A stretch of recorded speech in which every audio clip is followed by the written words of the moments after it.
Kalau pimpinan KPK yang tugasnya berantas korupsi tapi berbohong, terus mau ngapain? Terus Pak Mahfud kayak kesengsem dengan kebohongannya itu gitu loh. Iya. Kan kita baca sendiri tuh Bang, di tweetnya Prof Mahfud itu Rabu atau Kamis kemarin, itu seolah-olah memuji Firly, seolah itu sebuah keberhasilan besar nih Pak. Saya mau nanya ke Pak BW nih, kalau Pak BW saya bohongi bangga nggak Pak BW?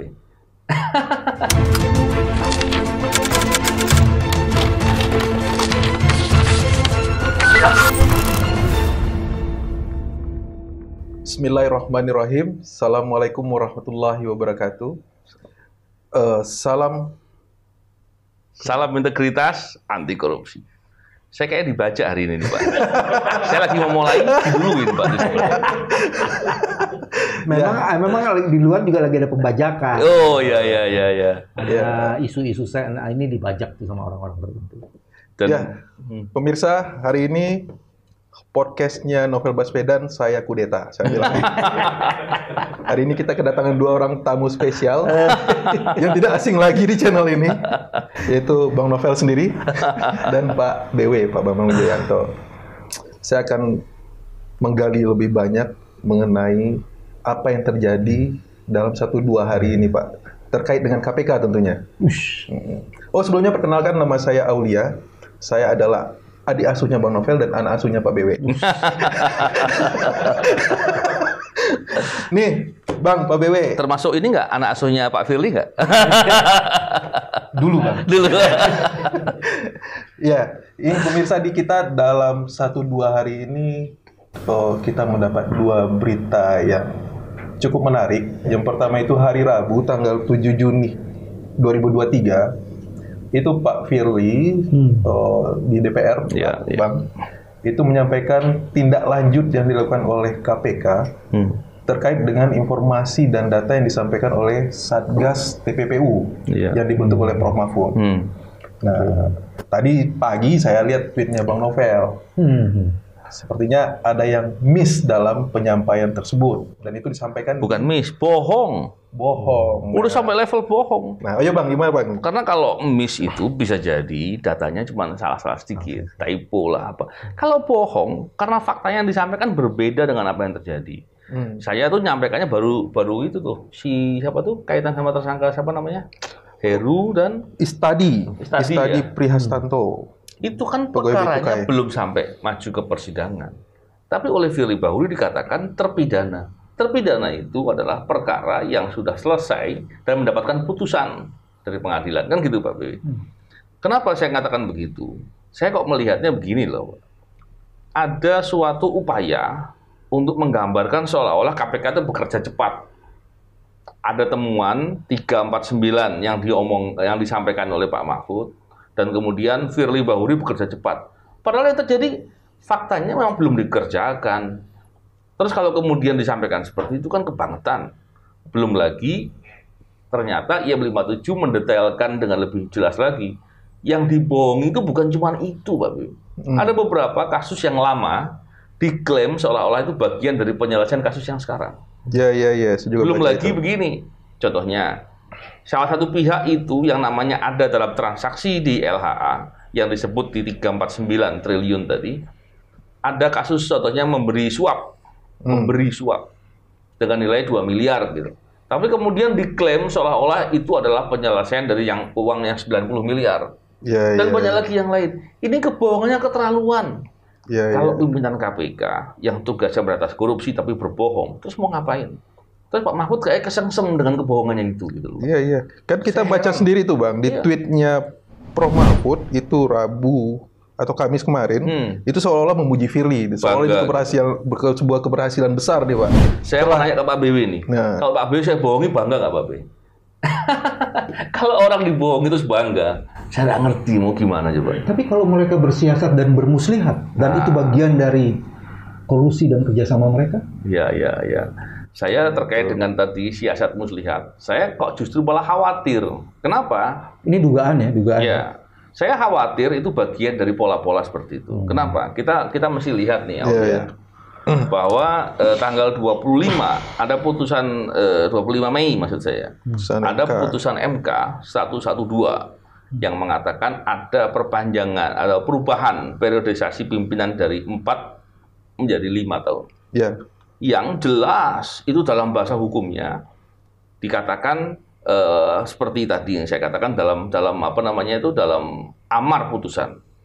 Dan itu orang hukum, apalagi ahli hukum tata negara, pasti tahu bahwa itu tidak mungkin berlaku retroaktif.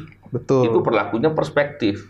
Tapi sepertinya ada beberapa pihak yang sedang menggoreng atau menggambarkan atau memaksakan kehendak agar itu berlaku retroaktif, agar Firly dapat perpanjangan. Saya khawatir penyampaian di DPR itu yang kemudian bagian dari tadi cara-cara tadi. Kalau itu yang terjadi, ini pembohongan publik untuk tujuan yang sistematis, yang itu semua merugikan kepentingan berantas korupsi, yang rugi negara, yang rugi masyarakat, tapi itu kepentingan dari segelintir orang. Itu yang bahaya, Pak BW. Nah, gimana Pak BW? Pertama nih, satu-satu nih.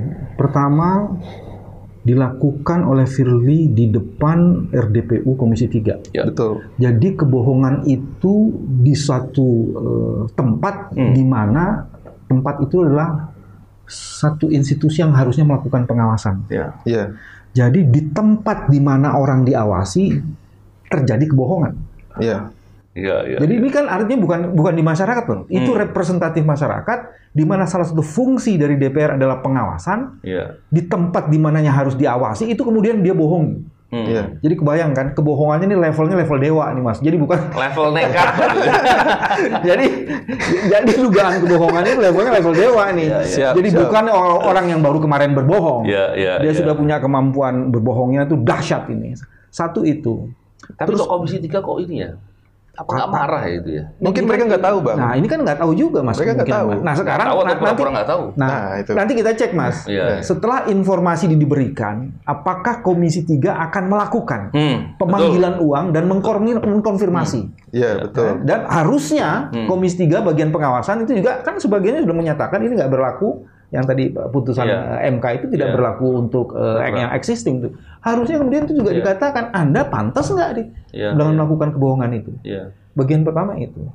Bagian yang kedua, sebenarnya ini bukan sekedar kebohongan ini, Mas. Kebohongan ini bagian dari rangkaian kan sebenarnya tadi. Iya, iya. Rangkaian kebohongan. Iya. Nah, sekarang rangkaian kebohongan kan bisa itu dari dalam, sama dari dalam case-case itu dicampur dengan kebohongan. Tapi bisa juga nih rangkaian ini kan bagian dari kelompok-kelompok yang jadi bagian dari ini. Kejahatan terorganisir kan kita tahu. Tidak mungkin dilakukan seseorang. Nah, pertanyaannya tadi Mas Novel, apakah ini dilakukan bersama-sama dengan lembaga yang lain? Itu yang kita takut. Kalau sinyalemen ini benar, pernyataan bahwa pemerintah sekarang ini mengikuti logika MK, padahal MK tidak pernah menyatakan itu bisa dilakukan secara retroaktif. Bahkan kemudian katanya ini yang existing, itu nggak jelas tuh di dalam putusan MK tuh nggak ada sesuatu yang disebut dengan existing tuh nggak ada. Iya. Jadi ini kan jadi Nah, ini menarik ini, mungkin bisa diputar nanti. Pernyataan dari Pak Mahfud yang mengatakan tadi mungkin diputar. Jadi kita bisa lihat apa yang sebenarnya dikatakan.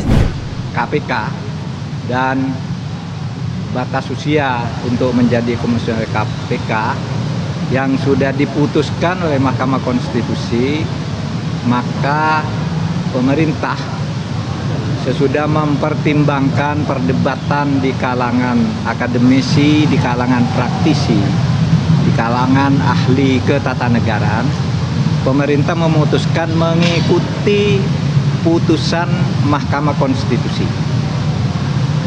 Dalam beberapa hal pemerintah kurang sependapat dengan putusan MK, tetapi yang lebih prinsip di atas kekurang sepakatan itu adalah pemerintah harus tunduk pada ketentuan konstitusi bahwa keputusan Mahkamah Konstitusi itu final dan mengikat. Sehingga karena Mahkamah Konstitusi menyatakan jabatan komisioner KPK itu berlaku 5 tahun dan berlaku untuk periode yang existing yang sekarang ada, maka itu akan diikuti oleh pemerintah sesuai dengan ketentuan konstitusi bahwa putusan Mahkamah Konstitusi itu final dan mengikat, terlepas dari soal kita suka atau tidak suka. Itu saja kalau menyangkut putusan Mahkamah Konstitusi. Pak Presiden bakal segera mengeluarkan Kepres untuk perpanjangan masa jabatan pimpinan KPK itu? Tidak bakal segera. Kan itu habisnya nanti masih 19 Desember. Tetapi kalau pemerintah tidak mengeluarkan Kepres, tidak membentuk tim seleksi sekarang, itu berarti memang ya berlaku untuk yang sekarang jabatan itu. Karena kalau misalnya pemerintah tidak setuju dengan putusan MK, ya mestinya kan sekarang sudah dibentuk pansel. Pemerintah tidak membentuk pansel karena pemerintah terikat terhadap putusan MK. Meskipun di dalam diskusi-diskusi kita tidak semuanya setuju terhadap putusan MK. Tapi keadaban konstitusional kita, putusan MK itu harus diikuti. Karena sekali kita tidak mengikuti, nanti berikutnya pemerintah juga membangkang terhadap putusan Mahkamah Konstitusi. Sehingga sekarang ya dengan dengan sikap konstitusional pemerintah ikut terhadap putusan MK itu. Ya misalnya dulu ini kan diangkat berdasar undang-undang lama yang 4 tahun. Kok tiba-tiba diubah sekarang, apa tidak boleh berlaku ke depan aja? Misalnya dulu Gufron tidak memenuhi syarat menurut undang-undang baru, maka diberlakukan yang lama gitu. Terasa inkonsisten.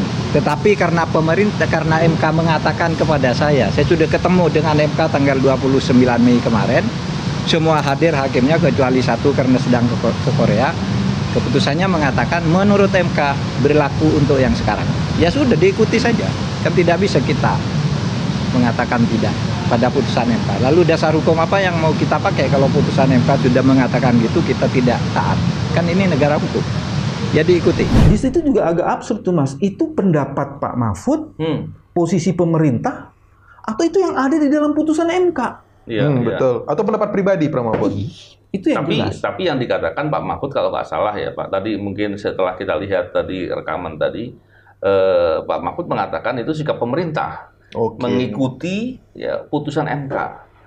Kalau secara normatif kata-katanya benar mengikuti. Tapi apakah putusan MK maksudnya seperti itu? Itu pertanyaan dasarnya. Ya, betul. Bahwa putusan MK bersifat final dan binding nggak perlu dijelaskan lagi. Ya. Memang terus. Cuma kan apakah putusan MK menyatakan bahwa itu bisa diterapkan retroaktif, itu pasal besar loh. Saya nggak mau menyebut itu kebohongan ya. Iya. Dan itu, waduh, ini siasat nih Mas, dan muslihat. Iya, saya khawatir sekali itu Pak, karena memang kita melihat di KPK-nya kasusnya itu sudah sedemikian banyak. Kita belum selesai dengan masalah kebocoran data rahasia yang dilakukan oleh Firly Bahuri, yang diduga dilakukan oleh Firly Bahuri. Walaupun saya yakin sebenarnya, tapi kan kita tetap menduga kan gitu Pak. Saya agak nggak percaya kalau kebocoran itu karena iseng atau karena suatu hal keteledoran. Saya nggak percaya, karena di beberapa kasus sebelumnya data yang dikeluarkan itu ditransaksikan dan jumlahnya besar. Dan hari ini Pak, kasus-kasus lain di KPK itu sedang banyak. Bahkan informasi yang saya dengar, di rutan KPK pun ada transaksi uang yang jumlahnya miliaran. Dan saya nggak yakin Dewan Pengawas akan meriksa ini. Karena tidak ada pengaduan, karena kewenangannya terbatas. Dewan Pengawas nggak ada kemauan kok. Saya lihat itu seperti itu. Saya ingat tuh Pak, waktu Pak BW melaporkan Pak Firly bersama-sama dengan mantan pimpinan KPK dan tokoh anti korupsi, kan kita ketemu Opung Tumpak itu Pak. Nah, di sana tuh menarik tuh. Saya terngiang-ngiang tuh ucapan Pak Tumpak waktu itu bahwa Dewas itu memang pengawas, tapi nggak punya kewenangan. Ini kan aneh gitu loh. Tapi mau bekerja. Tapi dia tetap bekerja di sana. Udah hampir 4 tahun di sana gitu loh. Mau diperpanjang 1 tahun lagi. Nah ini kan semua dagelan ya. Kalau kita kan lihat ini apa-apaan gitu loh. Dia ditugasi di sana, bertugas mengawasi. Sementara ketika dituntut untuk bekerja benar, dia beralasan tidak punya kewenangan. Nah ini gimana nih kalau menurut Pak BW lagi nih? Kan sekarang gini, satu kebohongan sudah tadi kan. Terus kedua ada cukup banyak masalah yang punya indikasi bahwa sebenarnya hari ini pemberantasan korupsi menjadi transaksional. Dan yang ketiga, ini bukan pemberantasan korupsi lagi. Ada politisasi dalam upaya pemberantasan korupsi. Seolah-olah berhasil, terus diberikan kewenangan. Ini kan gratifikasi politik semua ini. Dan kita sedang dipertunjukkan festivalisasi upaya-upaya yang sebenarnya bukan pemberantasan korupsi. Jangan-jangan emang ini sedang dimuliakan untuk dihancurkan. Sedang ditinggikan kejatuhannya. Jangan-jangan seperti itu. Nah sekarang sebenarnya kita stop dengan diskusi itu Mas ke depan. Pertanyaan-pertanyaan ada 3 nih. 1, apakah lembaga seperti ini masih tetap bisa dipercaya, terutama orang-orang yang menjabat pimpinannya masih bisa dipercaya? Terus kedua, ini kan ada yang disebut dengan kapitalisasi isu ini, seolah-olah ini jadi saling mendukung. Kan memang dia masih oke. Terus yang satu bilang memang kita harus putuskan dan diperpanjang. Itu ada berkelindan untuk aktor-aktor itu semakin luas. Mas, kejahatan ini menjadi semakin meluas.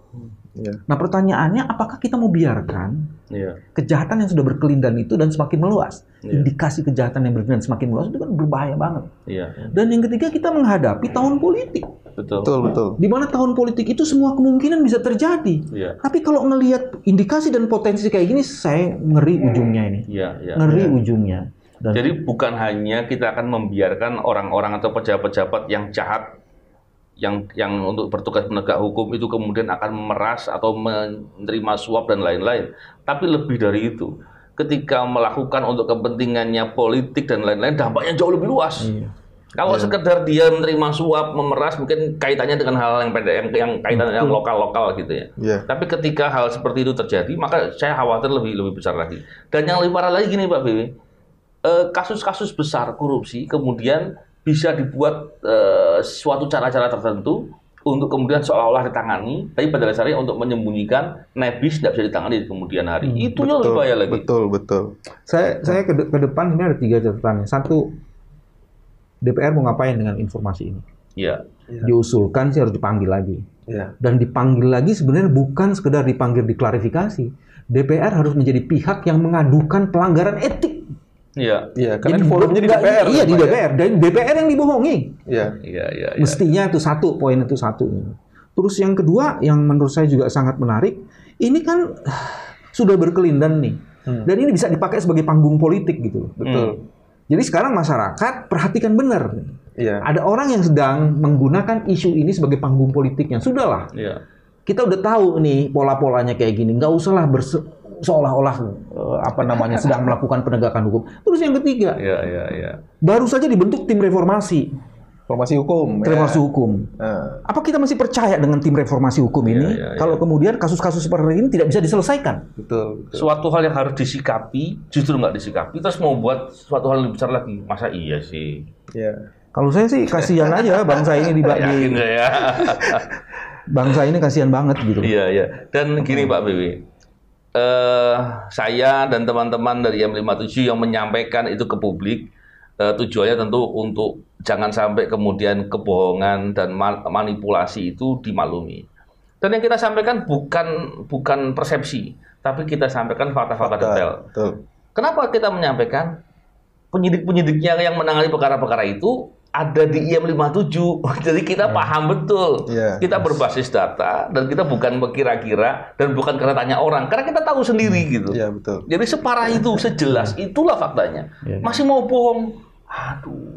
Bang, kalau misalnya gini Bang, ini kan tadi IM57 udah bikin rilis, udah naik berita juga, terutama terkait dengan beberapa poin yang disampaikan oleh Pak Firly itu di DPR. Ini kan biasanya kan gampang ngeles Bang. Ini kan pimpinan KPK udah kayak politisi biasanya kan. Dia suka bermanis muka di depan publik, padahal fakta sebenarnya berbeda. Zaman dulu kita difitnah, tidak bisa dibina, sudah merah segala macam. Lalu ketika kita kejar, apa itu maksudnya, mana buktinya, mereka kan nggak bisa. Nah, kalau misalnya nipu. Terkait dengan hal ini, misalnya dia bilang, oke, yang disampaikan di DPR itu kami ada kesalahan data. Kami mohon maaf. Nah, itu gimana Bang? Itu kan menunjukkan sikap tidak profesional. Kalau dibilang kesalahan itu kan pasti harus dilihat. Kenapa bisa salah? Apakah salah ketik? Kalau salah ketik kok semua? Ya kan? Kalau salah ketik kok banyak gitu? Dan substansi sekali. Dan tentu yang menyiapkan data siapa? Dan ini harus diproses. Nggak mungkin ada ketidaksengajaan. Dan saya sangat yakin apa yang dilakukan ini adalah sebagai bentuk untuk membuat persepsi publik seolah-olah wah Pak Mahfud baru ngomong soal 349 baru berapa lama, langsung direspon segera, berapa triliun bisa dikembalikan? 8,5 triliun. 8,5. Bohong, 100% bohong. Nggak ada, dicek. Ini bohongnya kebangetan. Kalau untuk kasus inkrah kan kita tahu nih Pak Bang, kita bisa cek di putusannya berapa kerugian keuangan negara dikembalikan, berapa denda yang dibayar. Itu kan rata-rata kasus ini suap juga gitu loh. Kasusnya suap gitu loh. Selain DPR yang kita mesti dengar, katanya anggota tim reformasi sudah menyampaikan ini ke Pak Mahfud. Satu, kita ingin dengar responnya Pak Mahfud. Terus dua, bagus juga kan tim reformasi banyak orang-orang bagus. Iya betul. Ya kan? Kayaknya nih secara etis mereka masih pantas nggak di situ. Kita lihat nanti posisinya masing-masing ya. Orang-orang ini kita hormati sebagiannya dan ini pilihan. Kamu adalah siapa temanmu? Itu katanya, kata agama Mas Novel. Jadi kita akan lihat nanti bagaimana posisi orang-orang itu. Kalau cuma sekedar menyampaikan barang ini, media juga udah bisa menyampaikan. Jangan kau kemudian mengatakan kalau sudah menyampaikan selesai tugasmu. No, ada soal etik di situ. Karena integritas itu berbasis etik itu salah satunya. Kita lihat poin teman-teman itu. Kalau mau seolah-olah memberantas korupsi, terus kemudian pakai data-data bohong, jangan tanggung-tanggung lah. Sekalian aja, bilang aja gini. Oke, kita sudah berantas korupsi dengan sungguh-sungguh, kita berhasil menyelamatkan uang negara 5.000 triliun. Dan itu bisa kita pakai untuk bayar utang. Kan mau bohong kan, sekalian aja jangan tanggung-tanggung. Enggak, kalau maaf jangan tanggung juga Bang, 7.000 triliun. 7.000 biar lunas semua utang negara Bang. Utang lunas. Jadi Firly Bahuri telah menyelamatkan 7.000 triliun, gitu aja sekalian. Jadi kenapa bohongnya pakai setengah-setengah gitu loh? Ini bohongnya kebangetan, menyeluruh, dan apa ya? Penyidik-penyidik yang menangani berlihat, ya Allah, ini bohongnya kebangetan, gimana coba? Kalau itu benar, dia pantas menjadi RI 2 tuh. Oh iya. Kalau itu benar. Siapa Pak? Yang melakukan kebohongan. Kalau itu benar. Jadi ngerjakan pekerjaan negara semuanya dengan cara bohong saja kalau begitu kan? Sekalian aja jadi nggak perlu susah-susah capek, nggak apa pakai effort segala macam. Jadi klaim aja semuanya, bilang aja oh kita begini kita begitu, udah ngapain bekerja kan lebih cepat. Iya. Tinggal apa ya? Ciptakan berita sebanyak-banyaknya. Toh juga masyarakat paling juga marah-marah tapi habis itu kan diabaikan. Mau bisa apa gitu kan? Nggak bisa apa-apa. Lawan dengan buzzer. Iya betul. Selesai. Mas, jadi karena kita nih obrolan integritas, kita ngomongnya memang keras, tapi kita menginginkan bahwa ada langkah untuk tidak membiarkan kebohongan itu. Jadi kita kepengen sekali apa yang kita ungkapkan ini menjadi bagian dari sebuah kebijakan. Cukup sudah kebohongan itu. Jangan beri ruang dan panggung dan stop sudah kebohongan-kebohongan itu. Jangan bermain-main dan kebohongan lagi. Saya tadi menyampaikan dengan sedikit ekstrim gitu ya. Kenapa? Karena bohongnya terlalu sering, Pak. Iya. Bohongnya terlalu sering dan bohongnya kebangetan gitu. Baik. Kalau sampai di level seperti itu, apalagi pimpinan KPK loh. Berantas korupsi, kalau berantas korupsi enggak, kita masih marahnya masih biasa gitu. Terus kemudian justru malah bermasalah dalam berantas korupsi, malah berlaku menjadi bagian dari kasus-kasus korupsi yang ada, bukannya malah berantas korupsi, itu kita marah lagi. Ini lebih lagi dari itu. Berbohong dalam penyampaian pekerjaan di tempat yang harusnya dihormati. Betapa nggak kita heran, waduh, kok bisa begitu? Terus kemudian malah dipuji sama Menko Polhukam. Jadi kita kagetnya berkali-kali gitu kan. Nah ini Bang, Pak BW, ini kan sore tadi kan udah sempat dibahas Pak BW sama Bang Novel. Tadi kan udah pemerintah sikapnya udah jelas bahwa masa jabatan Firly dan kawan-kawan itu akan diperpanjang sampai tahun depan, sampai dengan Desember 2024 ya. Sudah disampaikan demikian? Kalau sikap pemerintah seperti itu, kalau Prof Mahfud ngomong, kurang lebih seperti itulah nanti sikapnya. Nah, ini kita bagaimana menatap KPK ke depan dengan kondisi pimpinan dan kondisi KPK yang seperti hari ini. Nah, Bang Novel dulu, silakan Bang. Ini kalau betul seperti itu, yang pertama sikap pemerintah ini justru malah tidak mentaati putusan MK dalam pandangan saya. Kenapa? Karena putusan MK itu tidak berlaku retroaktif. Terus tadi yang disampaikan bahwa kalau itu mengikuti logika dalam pertimbangan putusan MK yang disebutkan bahwa tahun depan dilakukan seleksi dan rekrutmen itu oleh Presiden dan DPR yang baru, itu baru berarti dilakukannya untuk di bulan Oktober mulainya kan. Ya. Berarti diterimanya, berarti perpanjangannya bukan 2024 tapi harus 2025. Oh iya, jadi 6 Berarti tahun dong salah. Firly. Iya, jadi salah. Jadi betul salah. Jadi melihat logikanya itu, menurut saya pemerintah nggak mengikuti putusan itu. Justru pemerintah bisa dikualifikasi inkonstitusional. Iya. Iya. Jadi sekarang kalau mengikuti perpanjangan jangan setahun, 2 tahun. Betul. Itu salah ya. Iya. Berarti Pak Firly sampai 2025. 25 atau 2035 juga boleh sih. Biar agak lebih panjang lagi kan. Iya, betul Bang. Berarti Tapi terlepas dari itu, saya menyampaikan itu tentunya sampai pada posisi kita mau ngapain lagi sih sudah seperti ini. iya Bang. Kok sepertinya tidak ada keseriusan, tidak ada kesungguhan, tidak peduli. Nanti kita lihat ketika IPK turun, kita mau tuding nih orang-orang yang telah tidak mengikuti dari kaidah-kaidah hukum yang ada. Kita akan tuding mereka itu semua. Terus kita melihat bahwa ini semua justru malah membuat pukulan yang sangat keras kepada pemberantasan korupsi, dan ini pasti menyenangkan koruptor. Maka kita yang peduli dengan masalah pemberantasan korupsi pasti marah dan harus marah dengan situasi ini. Marah bukan berarti harus teriak-teriak ya, tapi ini nggak bisa dibiarkan dan bukan suatu hal yang bisa dimaklumi atau dibiarkan. Ya, kita tetap mengkritik ya Bang ya, sesuai dengan fakta. Dan ini bagian dari kritik sebenarnya kan. Iya. Saya bicara begini udah pada posisi marah yang luar biasa gitu kurang lebih. Siap Bang, saya juga merasakan Bang. Ya. Walaupun ketawa gini kan. Pak BW gimana Pak BW? Saya Memandang KPK ke depan nih Pak. ya kan, kalau kita melihat KPK itu kan bukan hanya pimpinannya. Betul. Jadi pimpinan yang seperti ini dia sudah bukan hanya merusak dirinya tapi merusak lembaga dan merusak seluruh orang-orang baik yang sebagiannya itu masih berkumpul di KPK. Jadi dia sedang merusak itu sebenarnya. Terus yang kedua yang dirusak itu adalah kepercayaan publik. Jadi dia sedang merusak kepercayaan publik. Dan kalau kepercayaan publik itu dirusak, itu artinya trust publik terganggu, itu recovery-nya itu biaya sosialnya luar biasa itu. Jadi seolah ini jangan dilihat kebohongan Mas. Tapi impact dari kebohongan itu yang mesti dilihat gitu. Nah, sekarang kalau sudah seperti itu, kalau toh pemerintah kemudian tetap mengeksekusi hal-hal yang sebenarnya inkonstitusional tadi, sebenarnya KPK, pemerintah sedang menyempurnakan kebrengsekan ini, dan kita kan nggak mau itu terjadi. Iya betul. Saya bilang mudah-mudahan ada mata hati yang sedang bekerja ya, untuk kemudian mengambil sikap cukup sudah, enough is enough, cukup sudah, jangan dilanjutkan lagi. Nah yang lebih penting lagi kayaknya kita harus membuka mata dan telinga kita. Jangan-jangan ini masih muncul lagi kebohongan-kebohongan lain. Nah itu Pak. Muncul lagi kebohongan-kebohongan lain sehingga kayaknya sikap kita juga harus lebih tegas. Nah, saya khawatir sih teman-teman kita sebagiannya itu yang bersikap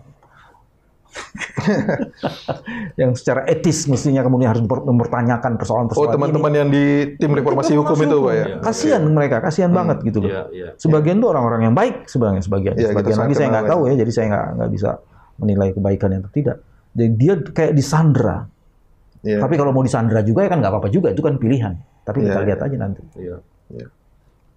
Ya, jadi ini ada aura pesimis hari ini kita Bang ya, melihat pemberantasan korupsi ke depan dengan kejadian bohongnya Pak Firly di forum DPR dan juga dengan statement Pak Mahfud yang memperpanjang masa jabatan Pak Firly yang alasannya itu taat pada putusan MK. Nah, sementara Pak Mahfud tidak menjelaskan secara detail putusan MK itu seperti apa. Sementara kita semua di sini juga membaca putusan MK itu seperti apa. Kita tadi Pak BW, saya melihat Pak BW masih punya harapan ya. Semoga pemerintah tidak mengeluarkan kepres yang memperpanjang masa jabatan itu karena berpikir tentang kemaslahatan dan harapan pemberantasan korupsi ke depan. Karena memang orang-orang ini, pimpinan-pimpinan KPK saat ini, Firly dan kawan-kawan ini udah terbukti gagal gitu.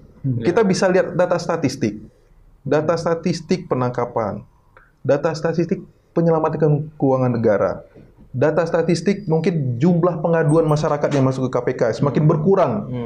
Nah, ini kan juga ketika dibiarkan kepercayaan masyarakat turun, otomatis kasusnya turun, Pak. Kita selama ini kan menangani perkara, percaya lagi masyarakat. Masyarakat kan karena mereka aktif ngadu kan, Bang ya. Nah, ini sangat berbahaya sekali. kita masih punya harapan ya. Kalau saya pribadi masih punya harapan. Semoga itu tidak diperpanjang. Tapi kalau diperpanjang, ya sudah, panjang umur perjuangan, ya Bang ya. Saya malah lebih dari yang dibilang Aulia. Aulia tadi menyampaikan bahwa ini pimpinan KPK gagal gitu ya. Kalau menurut saya bukan lagi gagal, tapi minus. Defisit. Kalau cuma gagal, berarti kan dia di level 0. Betul. Karena dari IPK, Bang, saat mereka masuk, indeks persepsi korupsi Indonesia itu 40 tahun 2019. Dari situ ada defisit. Saat ini 34, turun 6 poin, dan ini memang rekor sepanjang sejarah negara ini ya. Tapi coba dibaca, jangan-jangan visinya itu.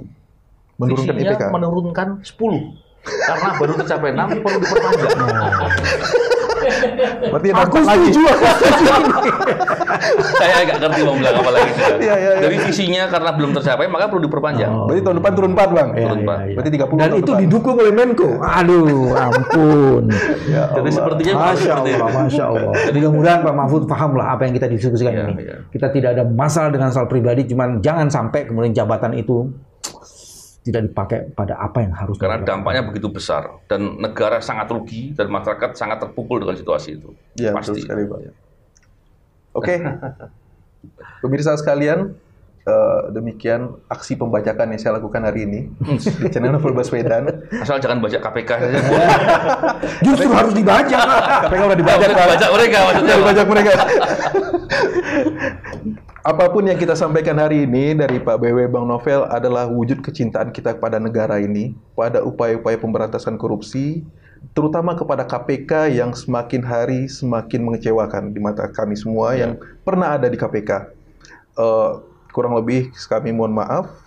Salam integritas anti korupsi. Assalamualaikum warahmatullahi wabarakatuh. Assalamualaikum Assalamualaikum warahmatullahi wabarakatuh.